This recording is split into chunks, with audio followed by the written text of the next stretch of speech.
Nima uchun Yevropada osmonpalak egiz binolar yo'q? Yevropaning osmonpalak binolari asosan 5 shaharga markazlashgan bo'lib, ular London, Frankfurt, Parij, Moskva va Istanbuldan iborat.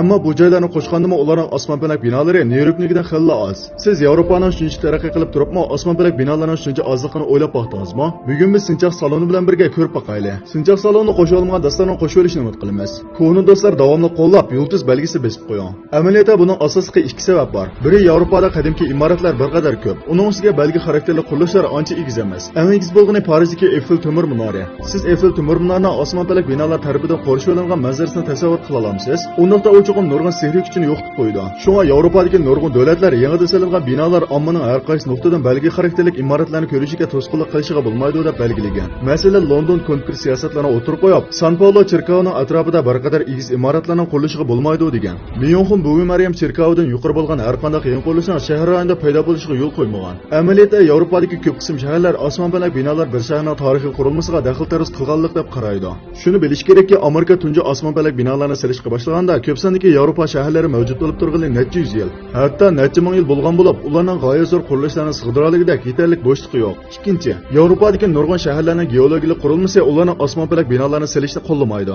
Masalan, Berlin har qanday ahvolda Nyu-York bilan Tokioga o'xshash salg'il bo'lmaydi. Uning tuproq qurilmasi buni qilishga yo'l qo'ymaydi. Bir osmonpalak bino solsa, bino o'ltirishib ketadi. Berlinda bir intayin egiz qurilish uchun ulsasa, uningga nurg'un mablag' silishdan derak beradi. Chunki u yerning tuproqi va qumlashib ketgan ham bek yumshoq. Tekshirish orqali u yerning qumsan tuproqi 40 metrdan 80 metrgacha cho'nqurlikda ekanligini aniqlangan. Osmonpalak bino silish u yoq tursin, bir relis yasash tannarximi tog' jinslar bilan to'lgan tog'da to'nil yasagan qaraganda 10 yuqori bo'ladi. Butun Germaniyada 150 metrdan oshadigan qurilish aron 16 bo'lib, buning ichida 15 Frankfurtda. Shunga Berlinning bino silish texnikasi yo'q emas, balki salg'il bo'lmaydi. Agar siz baliq madaniyat meroslariga sal qarasangiz, pulingizmi kam bo'lmasa ham osmonpalak binolar orqali butkul Yevropa shaharlarini to'ldirishni qaror qilsangiz, unda mavjud bo'lib turgan nurg'un narsalarni cheqib o'tishingiz kerak. Bu bir to'p kishilarni g'azablantiradi. Chunki siz ularni eng tunish bo'lgan qizg'in so'yadigan shaharlardan ayirib o'tasiz. Sinchoq salonning bu son mazmuni mushada yoqashdi. Agar sinchoq salonning mazmunlarini yoqtirsangiz ham sinchoq salonning taraqqiyotini qo'llasangiz, bu mazmunni texnik ko'p odam ko'ralishi uchun yulduz belgisini besib qo'ying.